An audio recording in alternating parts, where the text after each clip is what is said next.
Dis donc, Roy, la semaine dernière, tu avais dit que cette semaine, tu nous emmènerais tous au ciné. Chérie? Et tu nous avais promis un golf miniature, tu te souviens? Ah oui. Tu sais ce qu'on donne en ville? Pinocchio. Je veux pas de ça les sur gosses ma n'ont table. jamais vu Pinocchio. Et les enfants, vous connaissez pas Pinocchio? Vous allez adorer. Oh, c'est nul d'aller voir un dessin animé débile, y'a que les enfants qui vont voir ce truc-là. Quel âge tu as? 8 ans? Tu veux avoir 9 ans? Ouais. Alors tu verras Pinocchio demain soir. Finalement, je vois que t'as trouvé la bonne méthode pour convaincre les enfants. Oh, je plaisante, quoi. Ce que je veux dire, c'est que Pinocchio, c'est toute mon enfance. Et comme les enfants sont encore des enfants, ils pourraient aimer ça. D'accord. Ça va, j'ai tort. J'ai tort, ça va, j'ai tort, je le reconnais. Tant pis, je vais te casser la tienne de tête. Viens par ici. Bon, très bien. Alors voilà. Je vais vous laisser le choix. Je vais être tout à fait démocratique. Demain soir, ou bien vous jouez au golf miniature avec les queues, les bousculades, les balles perdues, et pour finir avec un 0, ou on voit Pinocchio avec des tas de petits animaux en peluche et des trucs magiques et tout.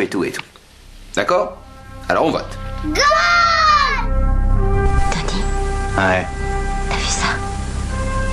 Il se passe la même chose dans le film. Ah, t'inquiète, c'est de la merde ce film. J'ai l'impression qu'il y a quelque chose d'important.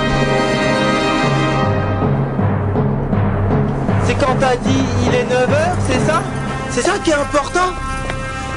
C'est vrai, remarque, 9h c'est assez important comme horaire, parce que c'est l'horaire d'aller dormir. Remarque, une fois, je me souviens, il était couché vers minuit 10.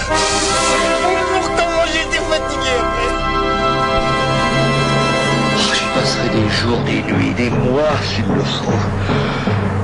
Ah, nom de Dieu, de bordel de merde. Oh, tu me rends dingue. Tu m'en fous. Oh, je suis fou. Oh, troll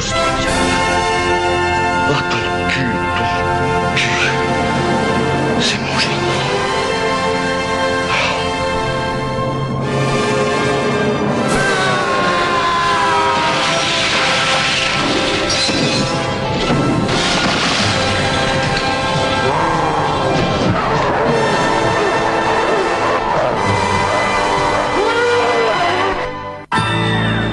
Bonjour et bienvenue, vous écoutez Le Cinéma est mort, l'émission nécrophile de Canal B avec bien sûr le docteur Moreau. Bonjour Antonin. Salut les kids. La première partie d'une émission spéciale à plus d'un titre. La première, c'est parce que cette émission est un hommage à celle que nous avons enregistrée la semaine précédente et que personne ne pourra jamais entendre malheureusement, alors qu'il s'agissait sans doute de la meilleure émission qu'on ait jamais faite. Je pense que c'est ça, au moins. Ouais, vraiment. Et qui était donc consacrée en grande partie, même totalement d'ailleurs, à Spielberg et à Ready Player One, son dernier film en date. Donc, et nous avons décidé pour marquer le coup et faire le deuil de cette émission disparue, d'enregistrer non pas une mais deux émissions, 2 heures d'émissions consacrées à Spielberg et à son Ready Player One, et d'essayer de comprendre pourquoi Ready Player One nous a autant déçus. Voilà, faut se dire c'est toujours un peu bizarre du coup. Alors vous nous pardonnerez peut-être les balbutiements et compagnie, parce que c'est toujours étrange de réenregistrer une deuxième fois une émission. On pourra peut-être y perdre en spontanéité ou en clarté, je ne sais pas, on verra, mais on va tout faire pour que ça se passe très très bien. Alors l'idée c'était quand même d'essayer de comprendre pourquoi aussi Spielberg nous a tant marqué. Pourquoi est-ce que justement on est déçu par Ready Player One? C'est aussi parce que justement Spielberg, pour nous comme pour beaucoup de gens de notre génération et d'autres d'ailleurs, parce que ça fait bientôt 50 balais quand même qu'il fait du cinéma, et c'est vrai que en y repensant, en revenant un peu sur le cas Spielberg, dont on a souvent parlé évidemment dans cette émission, depuis 10 ans il a fait beaucoup de films et on est souvent revenu dessus, mais ce qu'on n'a pas forcément dit, c'est quand même qu'on a tous les deux, je pense de toute façon, grandi avec le cinéma de Spielberg était déjà présent, mais il nous a forgé aussi et il nous a profondément marqué. Dans tous les cas, moi je sais que la première fois que mes parents m'emmenaient au cinéma, c'était pour voir Jurassic Park par exemple. C'était une date très importante évidemment quoi. J'ai grandi, Indiana Jones existe. 92, tu avais 2 ans. Indiana Jones a toujours existé, il a quand même été fondateur d'une grande cinéphilie finalement, alors que des gens plus âgés que nous ne comprennent pas forcément, puisque c'était le type qui a enterré le nouvel Hollywood ou qui a tué le cinéma, et que mais que les générations suivantes ont peut-être quand même vécu aussi, et peut-être on y reviendra, c'est une des problématiques de Ready Player One, on le gardera peut-être pour l'émission d'après, mais peut-être que Ready Player One, même s'il nous a profondément déçus, et on va expliquer pourquoi bien sûr, peut-être qu'il sera aussi un film révélateur pour une nouvelle génération, qui sait. En tout cas, on va revenir tout de suite justement sur pourquoi Spielberg c'est bien. Pourquoi est-ce que c'est vraiment un génie cinématographique? Est-ce que c'est le dernier? Est-ce que c'est le seul? Non, mais après, moi, pour revenir un peu sur ce rapport biographique, évidemment, mais qui est commun et qui est effectivement pas très original, parce que je pense que, et d'ailleurs, voilà, maintenant, je pense que Steven Spielberg est reconnu un peu et on le place à la bonne place, en tout cas à celle qui lui revient de droit, c'est-à-dire d'un des très grands génies de l'histoire du cinéma, chose qui n'a pas été le cas à son arrivée sur la scène du cinéma mondial.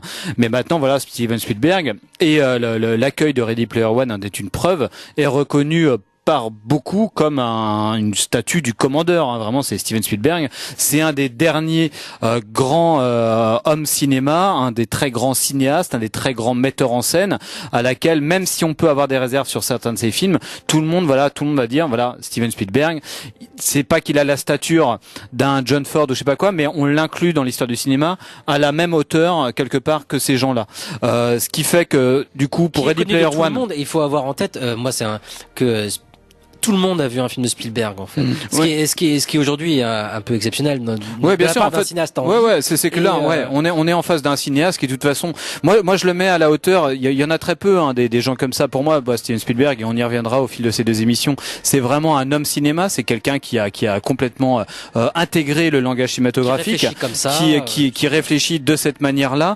On reviendra. Il y a sûrement des particularités. Là, je pense qu'on peut parler clairement pour Steven Spielberg de termes de génie, de quelqu'un qui a vraiment une façon de penser et qui a rencontré l'art pour tout à fait exprimer sa façon de penser, et qui a trouvé l'art pour va faire progresser cet art-là et le complètement s'épanouir là-dedans et épanouir l'art en même temps.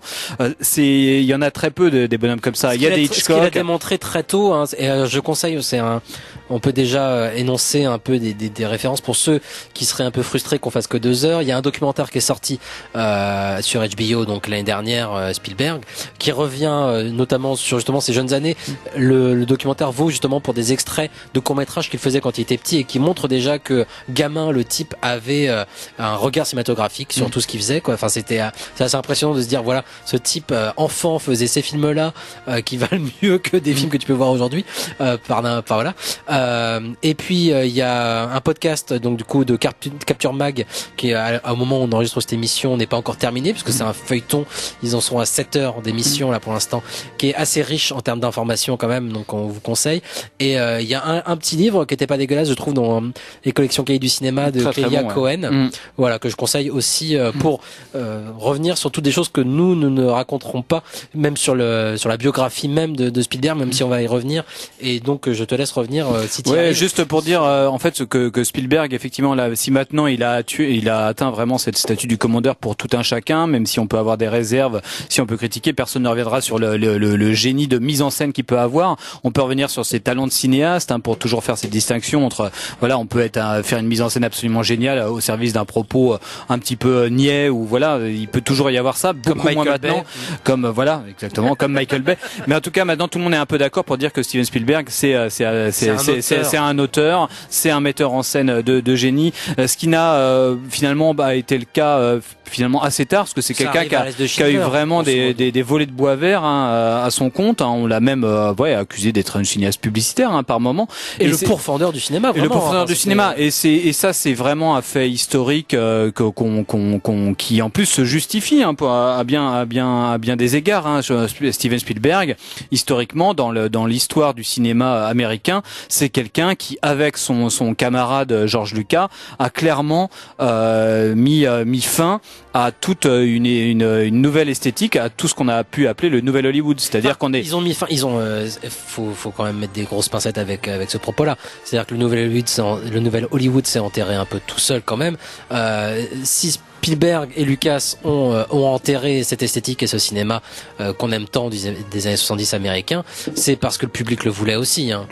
Probablement, bien sûr. De toute façon, on est dans une histoire sociale, on est aussi dans une histoire des formes. Voilà, il s'est avéré que c'est ces deux types-là qui sont arrivés, qui ont fourni à ce moment-là les films qui ont su éveiller l'intérêt du public. Mais pour revenir un petit peu à ça, voilà, quand on reprend l'histoire du cinéma américain, les années 70, évidemment, on en parle beaucoup, et c'est une décennie qui d'ailleurs est revenue un petit peu au goût du jour, et qui est de façon cyclique, où voilà, on y revient, on s'y rattache, où c'est des années qui finalement même n'ont pas été tant considérées que ça par la critique au moment où les films sortaient, mais où maintenant on se rend bien compte que c'était vraiment un âge d'or. Voilà, notre camarade Jean-Baptiste Auré a beaucoup revenu dessus et a fait des ouvrages définitifs sur le sujet. Mais voilà, où justement le cinéma américain d'un coup arrive pendant une décennie et met à mal un peu tout le système de représentation du cinéma hollywoodien, c'est-à-dire qu'on est dans un cinéma qui où il y a un renversement des valeurs totales, où les héros deviennent les méchants deviennent des héros, où on a une remise en cause des fondements de la société américaine, des unhappy end à tous les étages, et voilà, on est dans un cinéma un peu de la crise existentielle et de la crise figurative quelque part. Il y a quelque chose que moi je trouvais intéressant, c'est que la plupart des copains de Spielberg, parce qu'il était copain en plus avec cette bande, faut le préciser quand même, il traînait avec les De Palma, Scorsese, Coppola, tout le bordel. Cette bande-là, justement, elle avait comme référence plutôt les années 30 en termes de cinéma, d'esthétique, de beaucoup de choses d'ailleurs, et même de sujets. D'ailleurs, il y a beaucoup de films de ces cinéastes qui reviennent aux années 30. Or, Spielberg, lui, ce qui l'intéressait plus, c'était, il avait été marqué par la culture populaire, par la télévision qu'il voyait dans les années 50, par les films d'aventure, tout ça. Et c'est ça que lui va essayer de recréer. Et du coup, il relance justement une culture des années 50 finalement. Ça c'est vraiment passionnant. Moi, je trouve de regarder ça de notre auteur, c'est-à-dire de 2018, de voir à quel point Spielberg, quand on a une certaine connaissance, même vague, de l'histoire du cinéma hollywoodien, à quel point Spielberg reprend la ligne, en fait, quoi. Il reprend la ligne qui a pu être brisée ou mis à mal par le cinéma américain des années 70. Donc, comme tu l'as dit, ses amis, Brian De Palma, Scorsese, Coppola, qui sont tous les enfants, finalement, c'est un peu abusif de dire ça, mais qui sont les enfants de la nouvelle vague quelque part, les enfants des gens qui sont auteurs, qui se vivent comme auteurs, qui considèrent le cinéma comme un moyen d'expression personnelle, et qui, tout en voulant s'intégrer dans la grande forme hollywoodienne, veulent la pervertir et la changer complètement, la changer pour mettre l'ingénierie et aussi les formes, les genres du cinéma américain classique, le western, le film noir et les moyens financiers au service de leur propre vision. Que des gens qui, on peut inclure Friedkin là-dedans, qui sont très conscients qu'ils ont envie de dire quelque chose sur le monde qui les entoure.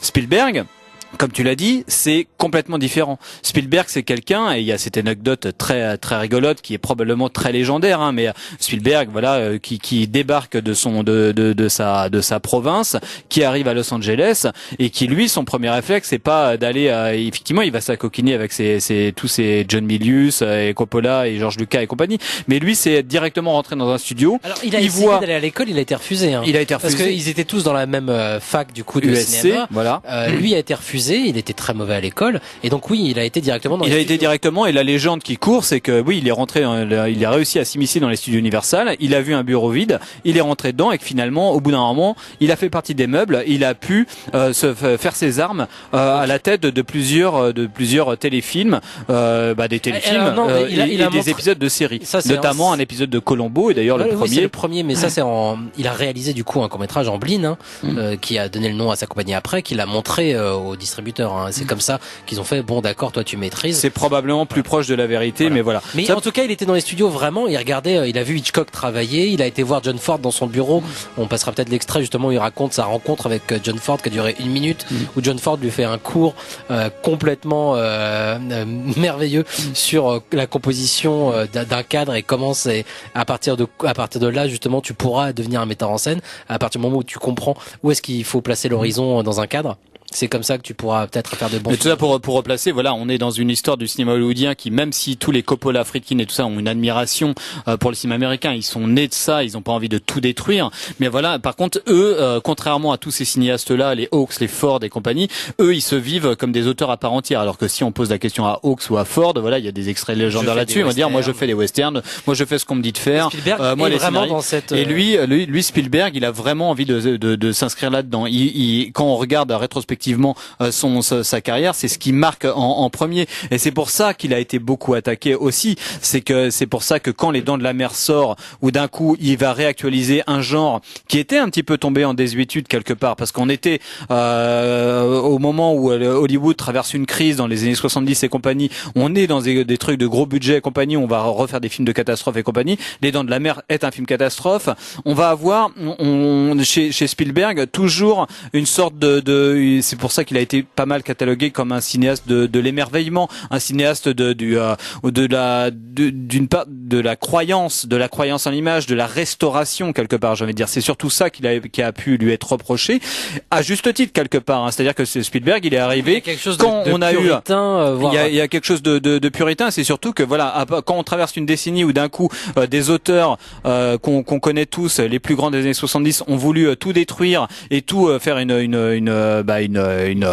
révolution, une remise, une remise en cause de toutes les valeurs figuratives et compagnie. Là, lui, Spielberg, il arrive, il va refaire une restauration de tout ça. Et c'est des choses qu'on peut voir même dans ses premiers films, clairement. Je pense par exemple à le premier coup d'éclat de Spielberg, celui qui va le placer vraiment au centre, ou qui va même non pas au centre, mais en tout cas qui va le placer sur l'échiquier mondial des grands metteurs en scène. C'est donc Duel, un téléfilm qui lance la première case de je sais plus quelle chaîne, NBC probablement, sur une chaîne de téléfilms un peu relativement prestigieux, mais en tout cas qui occupe une bonne case sur la télé. Le film de la Lui, semaine, il fait Duel. Et d'un coup, les gens se disent on va finalement le sortir au cinéma parce que c'est hyper impressionnant. Et c'est un film qui est aussi dans son propos même un récit de guérison quelque part, où on a un cinéma où le cinéma américain de ces années-là explore quelque part des plaies ouvertes qui sont les plaies de l'Amérique, qui sont les plaies d'Hollywood, qui va aller chercher derrière les images ce qui se trame derrière les images. Duel, c'est 71. Duel 71, voilà. Et Duel, comme Les Dents de la Mer après, vont être des récits de guérison quelque part. Qu'est-ce que ça va raconter? Duel, comme Les Dents de la Mer, au final, quand on regarde ce que ça peut raconter, c'est comment un être qui nous est présenté comme fragile, infantilisé, impuissant, va pouvoir reconquérir au fur et à mesure sa puissance. Quelque part, c'est presque le lancement du cinéma d'action des années 80, quelque part, le cinéma reaganien, où on va te dire, voilà, le héros américain qu'on a présenté, qu'on a complètement laissé de côté, qu'on a au privilège des laissés pour compte, des gens fragiles, tout le cinéma des années 70, à quel point, voilà, le héros américain, il fallait qu'il revienne. Donc le cinéma des années 80, Reagan. Je vois ce que tu veux dire, surtout que le personnage principal de Duel, c'est un sosie de Homer Simpson. Il est même habillé pareil. Je pense qu'Homer Simpson le costume d'Homer Simpson en tout cas est inspiré du personnage de Duel. Mais par contre moi je trouve le final beaucoup plus ambigu que ça. Mais moi je pense que t'as vraiment ça. Enfin dans Duel, que j'ai pas revu ceci depuis très longtemps, mais pour moi Duel, on a vraiment, c'est une allégorie évidemment d'un personnage qui nous est présenté au début comme monsieur man, monsieur faible. C'est Spielberg, c'est le cinéaste qui va aussi réinvestir justement les suburbs, quoi, ces petits quartiers pavillonnaires des États-Unis. The Common Man, voilà, qui va très bien aller aussi ça, avec tout ce que son background du judaïsme, qui va vraiment obéir à ce genre de truc, le petit homme dans un système beaucoup plus grand pour lui, qui se sent complètement écrasé par le système, quelque chose qu'on va retrouver chez plein d'auteurs de confession juive. Après, ce camion peut représenter énormément de choses. Ouais, mais en fait, le camion, je pense que c'est un peu comme le requin des Dents de la Mer. C'est pas intéressant ce qu'il représente. Ce qu'il représente, c'est la menace. Et c'est la menace pour un homme qui, au début, voilà, si on prend le cas de Duel, c'est un homme qui vient de quitter son foyer familial, et on voit bien que par rapport à sa femme, il est en position inférieure. Donc c'est pareil, sa virilité, le côté conquérant de sa situation de base est mis en danger. Et ce danger-là va s'incarner quelque part dans ce gros camion impersonnel qu'il va devoir affronter pour pouvoir reconquérir sa virilité. Il va devoir affronter ce truc-là, et au final, il va réussir. Duel, Les Dents de la Mer, finalement, raconte à peu près la même chose. On a un personnage qui, même s'il occupe la position de shérif ou d'une petite ville portuaire ou insulaire des États-Unis, est quelqu'un qui nous est présenté un peu impuissant quelque part, un peu sous la coupe de sa femme, un peu sous la coupe des pouvoirs politiques qui l'emploient, et qui va être d'ailleurs adjoint à deux personnages. L'un, Richard Dreyfuss, qui incarne un petit peu le côté théorique et intellectuel plutôt hérité des héros du cinéma américain des années 70, et Robert Shaw, donc le vieux loup de mer, l'homme d'action, l'homme qui agit vraiment et qui lui est hérité du cinéma classique. C'est John Wayne en gros quoi. Enfin vraiment c'est l'homme qui agit, qui ne réfléchit pas, qui tire d'abord, qui réfléchit ensuite, ou voire qui réfléchit pas du tout. L'homme d'action qui est complètement mythifié. S'il y a un personnage qu'on retient vraiment dans Les Dents de la Mer, enfin qui est présenté comme une sorte de héros assez fascinant, c'est bien le personnage de Robert Shaw. Quand j'étais petit, moi c'était Richard Dreyfuss quoi. J'étais fan de ce personnage quand j'étais petit. Et en tout cas, pour le trajet du film raconte vraiment ça. C'est pareil. Enfin voilà, c'est en ça qu'on peut dire que voilà le genre du film catastrophe est toujours un récit réactionnaire quelque part. C'est que voilà, cette menace-là arrive. Et il va s'agir pour les personnages de reconquérir un peu le pouvoir d'une société ou d'une virilité ou d'une société parfaite qui va être mis à mal, et on va devoir un peu restaurer l'ordre en éliminant la menace. Je pense que Les Dents de la Mer, qui est un film que j'adore par ailleurs, mais je comprends très bien finalement les critiques qui a pu avoir à l'encontre de ce film, parce que ça arrivait à un moment, on est pour Les Dents de la Mer en 77, je crois, en 75, forcément on arrive on est toujours au milieu des années 70. Là, un mal qui est donc voilà, le mal qui n'est pas dominant au début du film, qui va devoir réapprendre à dominer les situations pour devenir un héros en dégommant des gens, c'est pas du tout, c'est à contretemps total. Donc effectivement, on connaît l'histoire du film au niveau économique, c'est un succès hallucinant. C'est alors que c'est un budget relativement conséquent mais pas énorme, c'est une catastrophe de tournage, voilà. Et c'est là où du coup Spielberg montre un talent de metteur en scène hallucinant, où ça traumatise des tas de gens. Et on voit bien à quel point, dans le film même, il manie plusieurs traditions. On l'a dit, voilà, Richard Dreyfuss peut venir du cinéma américain des années 70. Il y a quelque chose dans l'ordre du filmage de type un peu documentaire par moment, qui est très inscrit dans un lieu qui vient des années 70.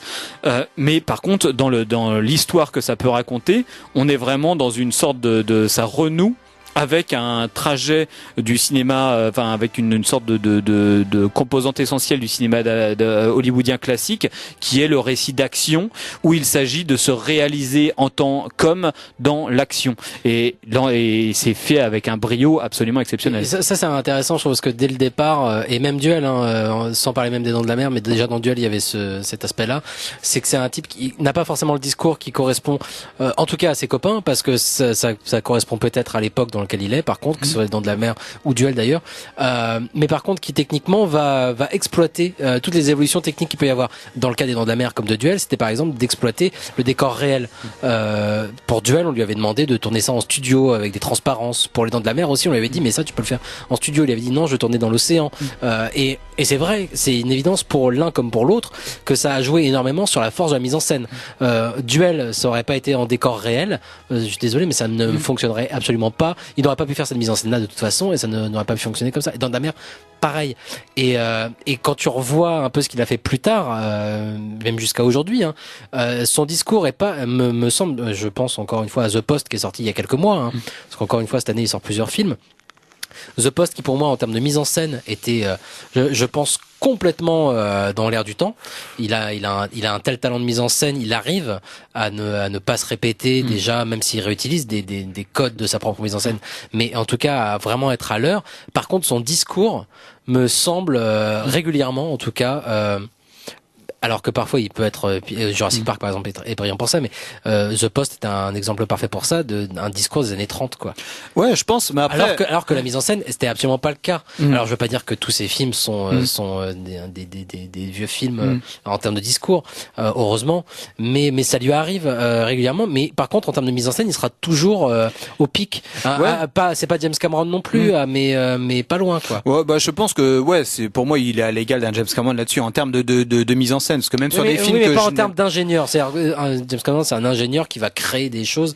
Spielberg, il va savoir les utiliser. Oui, il va savoir les utiliser. Puis je pense qu'il est à la pique. Enfin, il est vraiment au pic là-dessus, Oui. quoi. Il a toujours une équipe technique derrière qui l'a poussé à bout. Et il a accompagné des mouvements faut pas oublier, technologiques. et pourquoi il tourne autant de films aussi? Pourquoi il est capable? Il a une vraie famille. Il a des techniciens qui utilisent. Enfin, par exemple, il a le même chef-op depuis la liste de Schindler. Là, Le meilleur compositeur, voilà, évidemment. compositeur, le monteur. Il a une équipe qu'il connaît, ce qui lui permet de travailler vite. En fait, et bien, parce que comme tu l'as dit, sur les premiers films qu'il a pu faire, et ça c'est un truc qu'on retrouve dans le documentaire aussi qui est expliqué, hein, les premiers films qu'il a pu faire jusqu'à 1941, qui a été donc ce gros bid parce que ça coûtait très cher, parce qu'il se laissait aller, il s'est laissé emporter pour faire un peu n'importe quoi. À partir de là, à partir du coup d'Indiana Jones 1, il a extrêmement contrôlé son budget, sa technique. Il est allé à l'économie même justement pour pouvoir ne jamais dépasser son budget. Ouais, c'est important parce que ça joue, je pense, énormément sur sa mise en scène aussi. Ça joue sur sa mise en scène et de toute façon, et lui c'est un terme, je crois qu'il emploie souvent, mais c'est toujours tourner à l'économie. Et quand on dit tourner à l'économie, c'est quelque chose sur lequel on revient souvent, même dans cette émission. C'est tourner à l'économie, c'est pas forcément, on parle pas d'argent, c'est que c'est de savoir comment ménager des moments un peu plus calmes pour le moment où tu en envoies plein la gueule.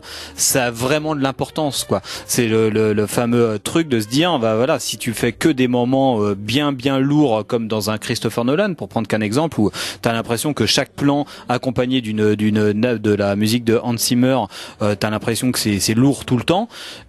Finalement il y a plus rien de lourd parce que tout est lourd chez Spielberg. Effectivement, il y a et ça on le voit bien dans les Dents de la Mer. Il y a un sens du tempo, il y a une sens de faire durer des scènes. Il y a une scène qui est absolument géniale dans Les Dents de la Mer où là il renoue vraiment avec la grande forme du cinéma hollywoodien et vraiment du côté d'Hitchcock et la scène de l'attente sur la plage où Roy Scheider est assis là. Donc il y a encore pour renouer ces trucs d'impuissance où il est assis sur son fauteuil. On dirait quasiment qu'il est sur un fauteuil roulant ou même pour introduire la scène, il y a un mec qui lui dit vous aimez pas trop l'eau, vous êtes apeuré, quoi, vous êtes vraiment apeuré.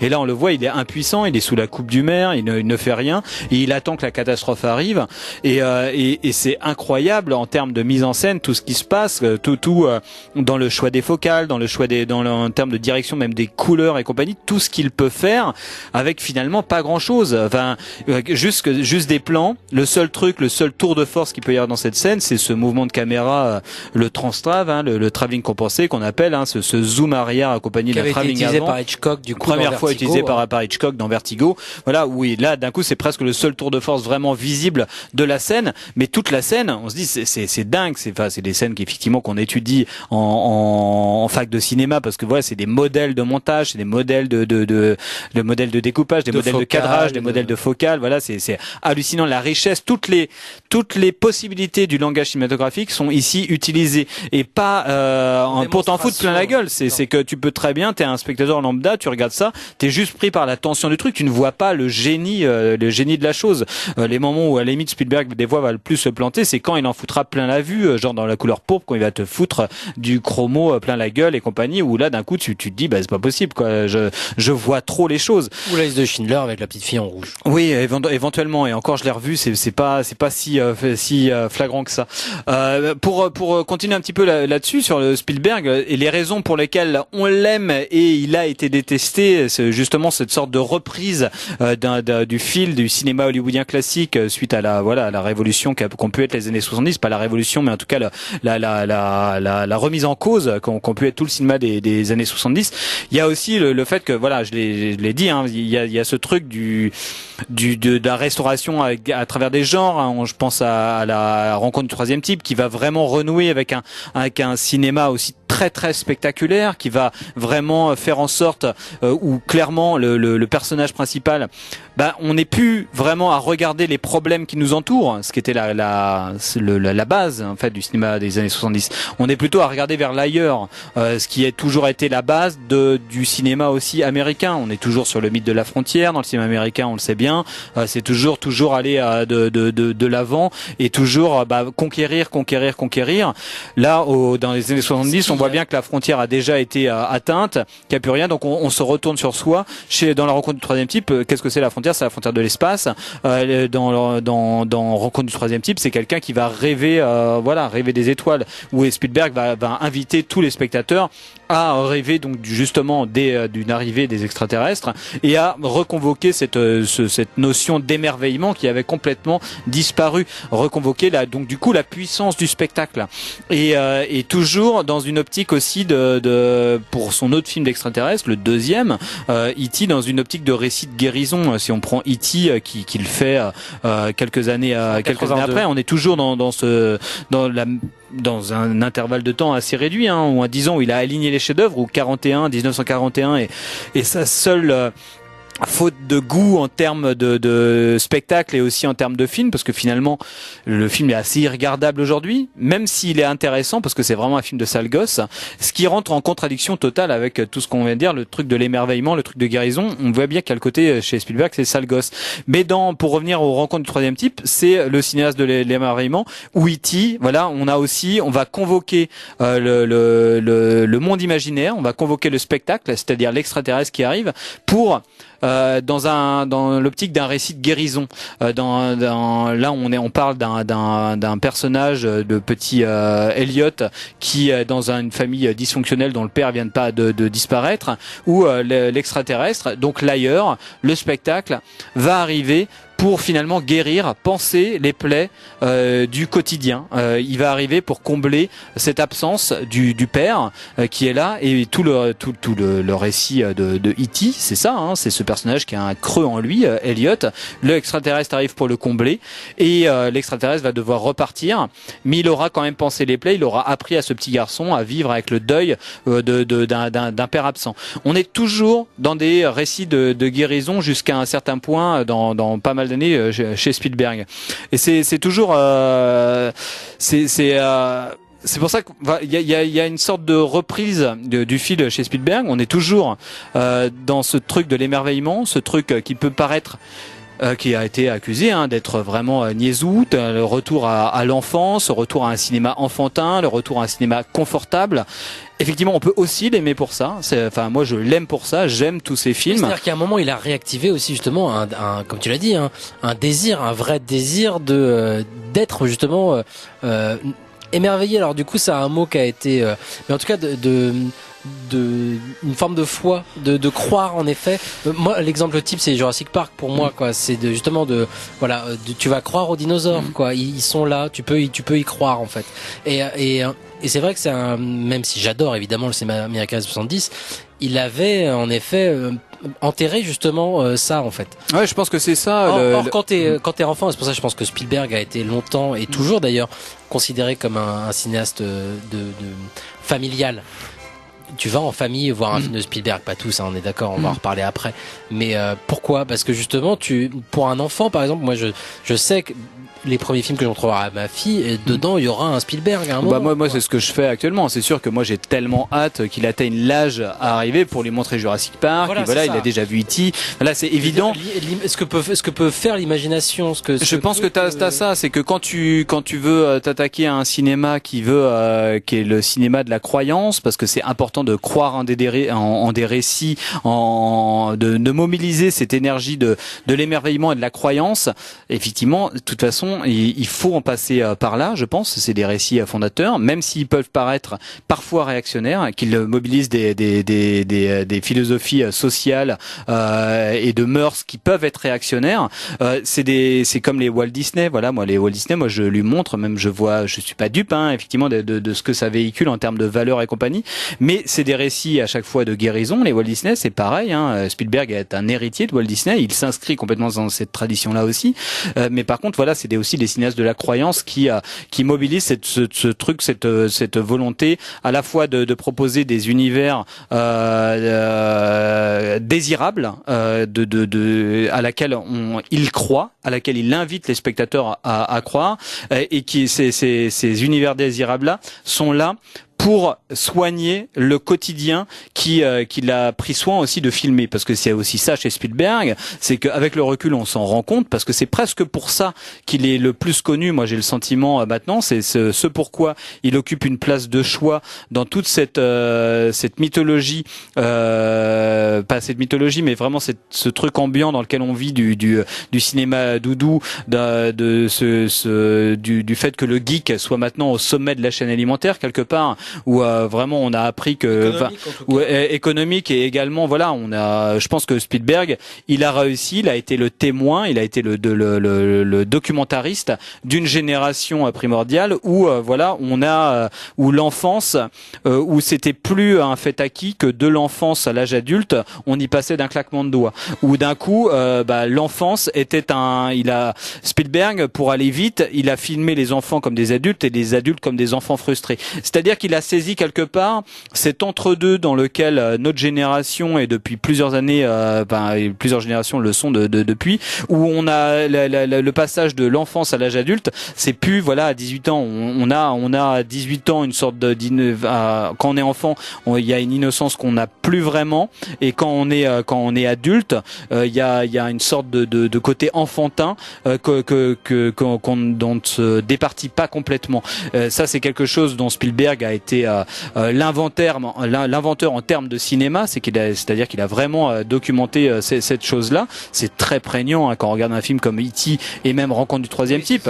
On voit voilà cet adulte-là qui n'assume pas du tout son rôle d'adulte, qui joue toujours au train électrique. Tous les problèmes que ça pose aussi, hein, Rencontre du troisième type, exactement, parce que on n'a pas encore parlé de sa situation familiale, hein, mais c'est vrai que c'est très autobiographique sur le père absent, voilà. Mais justement, c'est-à-dire que il montre un Richard Dreyfuss dans Rencontre du troisième type qui est donc un adulte, mais qui retourne pas en enfance, mais en tout cas qui a des comportements d'enfant, à jouer avec les trains électriques comme tu l'as dit, à faire des moulages. Mais du coup, il est très critique justement aussi sur ce personnage. Le film est assez fascinant pour ça. C'est-à-dire que justement, il te raconte aussi justement l'absence d'un père et la douleur que ça peut provoquer dans sa famille, tous les problèmes que ça peut provoquer dans sa famille, tout en poussant le spectateur à s'attacher à ce personnage, quoi. Ouais, c'est un film extrêmement étrange, et c'est d'autant plus étrange quand on voit le succès phénoménal qu'a connu le film. Parce que le film, effectivement, les images qu'on garde de Rencontre du troisième type, pour quiconque l'a vu relativement jeune, c'est quand même évidemment les lumières, cette fin absolument incroyable, qui est vraiment hyper spectaculaire, hyper évocatrice. Et là, il y a tout le talent d'évocation de Spielberg qui fonctionne à plein. On est vraiment dans une sorte de spectacle total, où là, toutes les ressources du cinéma sont mis en branle pour donner un truc taré. Quand on le regarde avec un autre regard, on voit on voit comme on voit sur plein d'autres films de Spielberg quand on les regarde maintenant, à quel point ce sont des films personnels qui travaillent des choses extrêmement noires. Et moi, c'est quelque chose qui me paraît fondamental pour saisir un peu le talent de Spielberg de cinéaste, parce que le talent de metteur en scène n'est plus à prouver quelque part, même si on peut y revenir, mais le talent de cinéaste, c'est que c'est pétri de contradictions. Le Rencontre du troisième type, quand on le regarde maintenant, si on le voit en termes de le personnage principal, c'est quand même quelqu'un qui abandonne clairement son foyer. Enfin, il y a des scènes pour aller poursuivre des extraterrestres. Pour aller poursuivre des extraterrestres, et surtout pour se barrer ailleurs. Et en fait, à aucun moment, finalement, le film prend en charge la détresse que peut. Enfin, il y a à des rares éclats, mais on le voit. Le personnage principal n'a pas conscience de ça. Non, oui, le personnage principal ne le voit pas du tout. Il y a des séquences terrifiantes dans le film. Oui. Justement, il en parle dans le documentaire, encore une fois, de HBO, où justement il a vu Richard Dreyfuss s'effondre en pleurs à table au dîner. Son fils voit ça, son fils a honte parce que et c'est un truc que Spielberg a vécu, quoi. Son fils a honte de son père parce que son père pleure, quoi. Et du coup, plus tard, t'as Richard Dreyfuss dans sa baignoire en train d'encore effondré, et t'as le fils qui est en colère et qui vient l'insulter.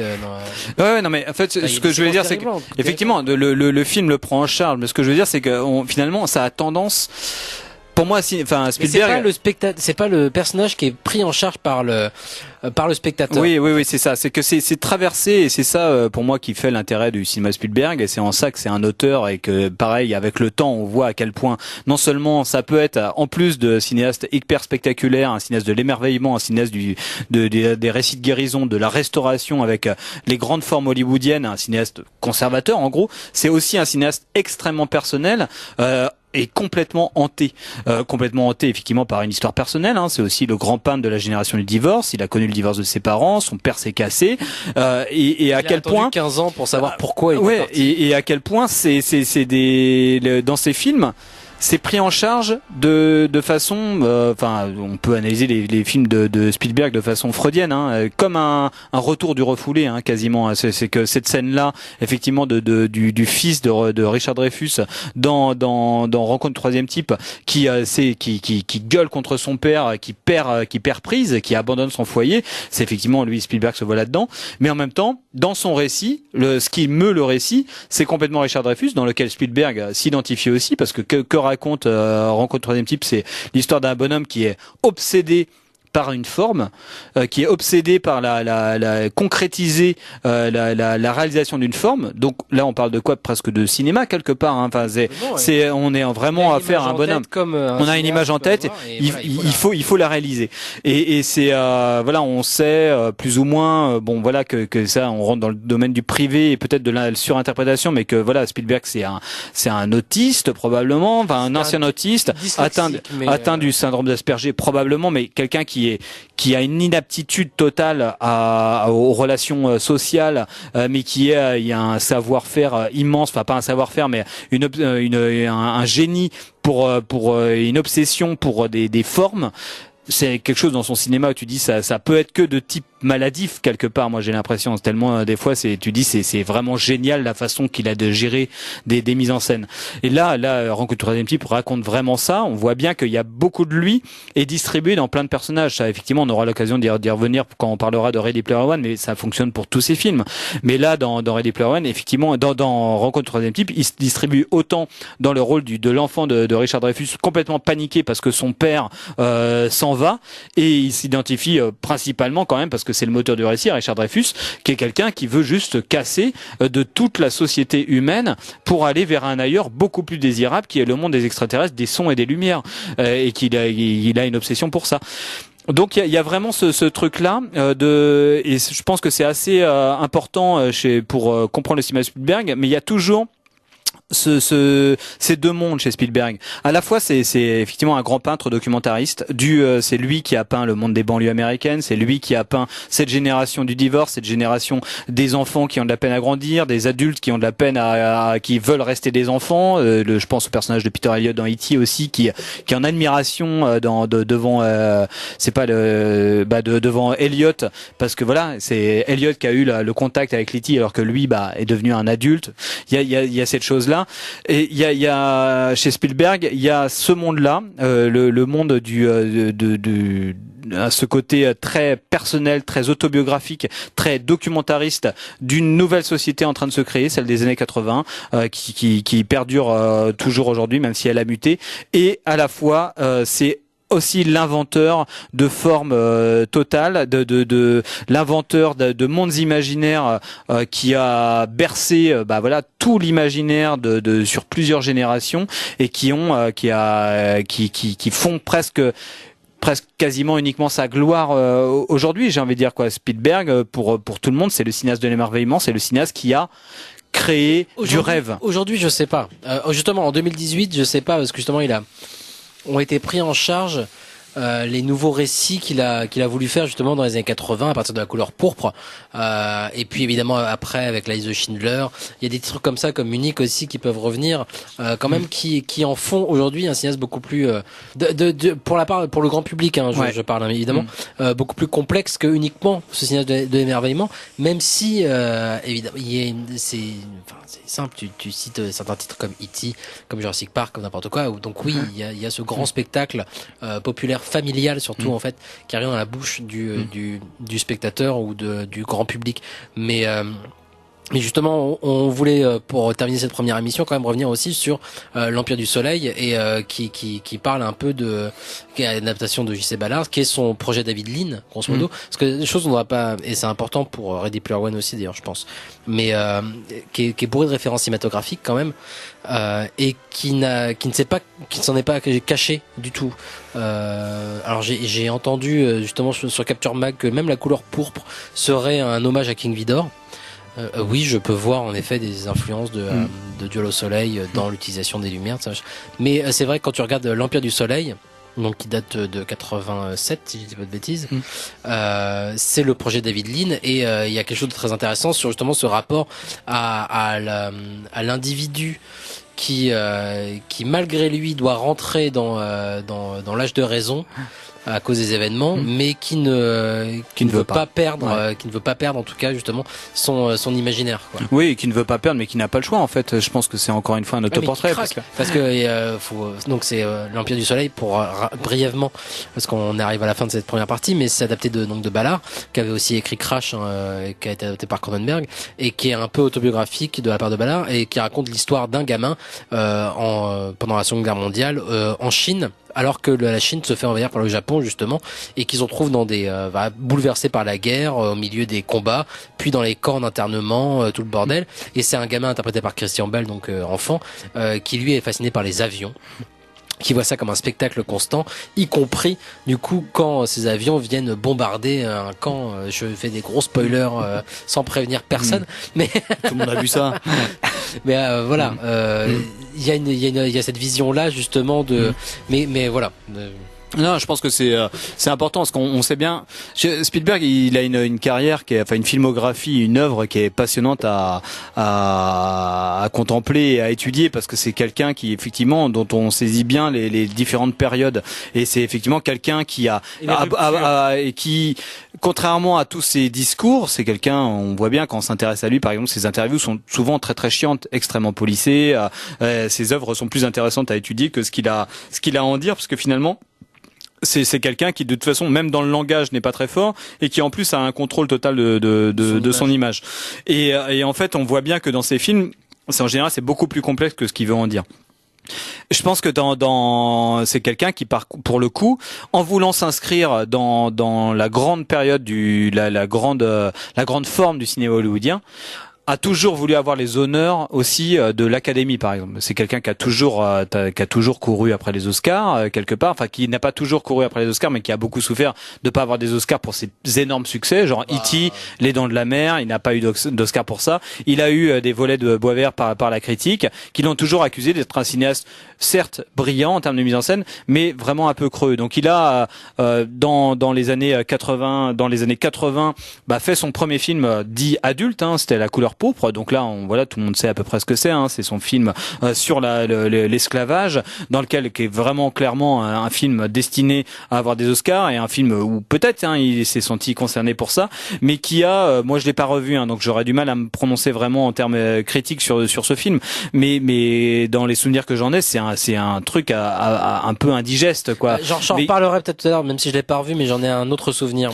moi j'ai eu l'impression que là d'un coup en tout cas les critiques qui ont été reprochées c'est de transformer un peu l'esclavage en spectacle, en tout cas en voulant parler de l'esclavage qui était un sujet très sensible. Voilà. très peu figuré, très peu représenté par le cinéma hollywoodien, de transformer ça en grand spectacle hollywoodien. Et voilà, c'est toujours le reproche qui lui a été fait. Chose qui va l'accompagner, ou dans laquelle c'est un dilemme sur lequel qu'il a pas complètement résolu à mon avis, mais qui a donné le sel de tout le cinéma des années 2000 et même des années 90. Mais pour le coup, il y a un film qui est hyper intéressant là-dessus, c'est l'Empire du Soleil, parce que comme tu l'as dit, entre ce personnage-là qui est pris dans une situation du quotidien absolument atroce, et là on parle pas d'un divorce, on parle pas d'un père absent, on parle pas de quelque chose, on parle de déportation, de camp d'internement, de famine, de meurtre, de plein de choses, et d'un personnage d'enfant. Donc on le sait, Spielberg c'est le cinéaste de l'enfance qui a mis en scène des enfants, qui les a en tout cas dirigés en tant qu'acteur de façon brillante. Et là Christian Bale, jeune acteur qui joue un enfant qui lui pris entre ces deux mondes, qui pour accepter justement le monde horrible dans lequel il doit évoluer est obligé de s'en remettre à l'imaginaire, et le film raconte un peu l'échec de ça. Il y a avant de terminer, je voulais écouter les extraits. Justement, on parlait tout à l'heure de la course aux Oscars, et avant de terminer cette émission, on va écouter justement cet extrait de Spielberg et de la course aux Oscars, et puis d'un film que vous devrez reconnaître juste après. This is called commercial backlash. Right. I don't know if anybody knows the word commercial backlash, but when a film makes a lot of money, people resent it. Everybody loves a winner, but nobody loves a winner. Ils n'oublieront pas de sitôt le nom de Schindler ici, je peux te le dire. Oskar Schindler, ils diront. Tout le monde se souvient de lui. Il a fait quelque chose d'extraordinaire. Quelque chose que personne d'autre n'a fait. Il est arrivé ici avec rien. Une valise. Il a fait d'une petite fabrique en faillite une importante manufacture. Et il est reparti avec une malle-cabine. 2 malles-cabines pleines d'argent. Toutes les richesses du monde. Dans toutes les affaires que j'ai tentées, je le vois aujourd'hui, ce n'est pas moi qui ai échoué. Il y avait quelque chose qui manquait. Et même si j'avais su ce que c'était, je n'aurais malheureusement rien pu y faire. On ne peut pas créer cette chose. Et c'est pourtant elle qui fait la différence dans le monde, entre le succès et l'échec. La chance? La guerre. Nazis. I hate these guys. Bah, moi j'étais très content de mon petit montage, mais c'est juste que j'essaie de sûrement de la réinterprétation. Mais en regardant Schindler avant-hier, ça m'a marqué à quel point Schindler donc tout le monde connaît ce film est filmé au tout début de la même façon que Indiana Jones en fait. Moi Indiana Jones le premier reste un de mes films préférés de tous les temps et tout en je ne peux que reconnaître par contre que c'est justement peut-être un des seuls films parce qu'il y aura eu Tintin après mais en tout cas un des seuls films de Spielberg qui se passe dans un monde entièrement du cinéma, enfin un monde entièrement c'est un film d'aventure pur et simple qui se passe dans un monde presque imaginaire de A jusqu'à Z. C'était un film de pur spectacle, mais pour moi c'est le film d'action ultime, le film d'aventure ultime, voilà. Et c'est assez hallucinant de voir à quel point dans Schindler, le personnage de Schindler est montré presque de la même façon, quoi. Il est montré de façon par morceaux. Il y a cette grande façon chez Spielberg de montrer les personnages par des synecdoques par exemple, Indiana Jones, c'est son chapeau et son lasso. La présentation du film du personnage de Schindler, c'est son insigne nazi, ses cravates, toute son apparence et donc toute sa façade, toute son côté, toute son image, quelqu'un qui se met en scène. Son côté spectaculaire, son côté Schindler au début du film, c'est quelqu'un qui veut bien présenter pour pouvoir séduire des nazis, pour pouvoir arriver à ses fins. En fait, dans Schindler, ce que ça raconte, c'est quelqu'un qui a une pure image, qui est très content de manipuler les gens, de faire valoir justement son pouvoir de séduction, de metteur en scène de lui-même pour pouvoir séduire des nazis et pour arriver à ses fins et qui va finalement se trouver une âme quelque part, qui va falloir se trouver un contenu parce qu'il va finalement être un petit peu sensibilisé par le sort des juifs qu'il exploite. Finalement, c'est un point aussi de rupture dans le cinéma Spielberg, évidemment fondamental. La liste de Schindler, mais en fait ça raconte aussi beaucoup de choses sur ces deux mondes dont je parlais auparavant chez Spielberg, de ce côté où Spielberg sait très bien, je pense, et il en a conscience, il le démontre à chaque film. C'est un génie de la mise en scène, c'est quelqu'un qui arrive à faire passer quel que soit le contenu de ses films, même si c'est creux, même si c'est vain, même si c'est un peu moisi dans le contenu, c'est toujours brillant en termes de mise en scène. Donc c'est quelqu'un qui est très fort sur l'étiquette, qui est très fort sur la façade, sur l'image. Et c'est un moment où où il s'est demandé qu'est-ce que j'ai derrière tout ça. Donc Schindler raconte ça et sachant que ça sort la même année, donc à 6 mois d'intervalle, de Jurassic Park, qui lui-même déjà revenait sur une autre tendance de son cinéma, à savoir justement la commercialisation. C'est un moment qui a incroyable. Enfin, dans la carrière d'un cinéaste, les gens ont peut-être pas assez conscience de ça aujourd'hui parce que tout le monde, enfin peut-être pas tout le monde, mais beaucoup connaissent la liste de Schindler, beaucoup connaissent Jurassic Park évidemment, deux films extrêmement différents l'un de l'autre, qui ont été tournés en même temps, quoi. C'est-à-dire que quand Spielberg était en Pologne en train de tourner la liste de Schindler, qu'il a eu beaucoup de mal à se résoudre à tourner. C'était d'abord un projet de Scorsese, ça a été aussi un projet de Billy Wilder. Schindler, ça a été des projets de plein de gens et il s'est résolu à le tourner lui. Il s'est il y a plein d'histoires, il y a un gros making-of. Il y a plein d'histoires, aussi, voilà. Enfin bon, c'est hyper intéressant en termes de biographique, hein, pur et simple. Hein. Il a renoué avec sa judéité en tournant ce film-là. Après, il a eu aussi des enfants un peu au vent, juste avant, qui lui ont permis de trouver en lui-même les ressources pour tourner ça. C'est bon pour l'anecdote, c'est quelqu'un qui a appris à compter. C'était un projet risqué aussi. Il faut risquer. Oui, très risqué. Enfin, il a pu le tourner parce que il a accepté de tourner Jurassic Park quelque part. Il a accepté de tourner Jurassic Park pour pouvoir tourner les listes de Schindler quelque part. Mais c'est aussi des films bizarrement, et c'est vraiment une très très mauvais goût, mais c'est 2 films sur des parcs quelque part. Et c'est 2 films. Non mais et c'est ça. Enfin, c'est assez amusant de voir le personnage de Richard Attenborough dans Jurassic Park, le bonhomme qui est tout content d'avoir un parc pour montrer du spectacle, pour montrer des choses. C'est quelqu'un qui veut plier le réel et le transformer en marchandise. Effectivement, c'est aller vite, mais c'est aussi le projet de Hamen Goethe ou de n'importe quel nazi de transformer les êtres humains en marchandises, voilà, du vivant en matière malléable, quoi. Et ça, voilà, ça va travailler. Je pense pour beaucoup de choses, et ça travaille tout le cinéma Spielberg, ce côté-là, ce côté prendre les choses, arriver avec la matière du réel.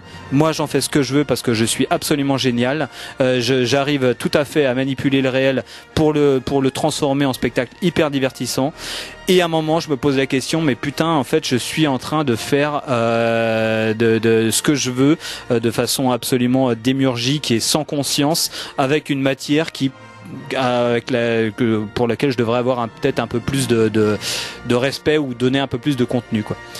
Il est temps de terminer cette première partie consacrée à Spielberg, et on va revenir donc très vite la semaine prochaine sur Canal B, et vous pouvez nous retrouver évidemment sur internet pour la suite de cette émission, donc qui sera consacrée à Spielberg toujours et à Ready Player One en particulier.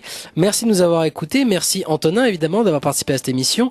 On se quitte avec un extrait de E.T. et on se retrouve très vite pour la suite de cette émission consacrée à Spielberg. Ciao. Des bisous. À 20%. Elliot. Magnésium sérique à 43 mg par litre. Je reviens de la forêt. Maintenant, il ne faut pas qu'il parle. Je suis désolé, mais il faut qu'il parle. Elliot, cette machine, à quoi lui sert-elle? Le communicateur. Il est toujours en marche. Elle sert à quelque chose. À quoi? De 1 à 12, c'est normal. Faut pas que je le dise. Elle m'a fait confiance. C'est moi qui l'ai venu voir. Elliot, il est venu me voir aussi. Ce qui vient d'arriver, je l'attends depuis l'âge de 10 ans. Je ne veux pas qu'il meure. Qu'est-ce que nous pouvons faire que nous n'ayons déjà fait? Il veut rentrer chez lui. Il essaie de joindre son peuple. Et je ne sais pas où il est. Il doit rentrer dans sa maison. Elliot, je ne crois pas que ce soit volontairement qu'on l'ait laissé ici.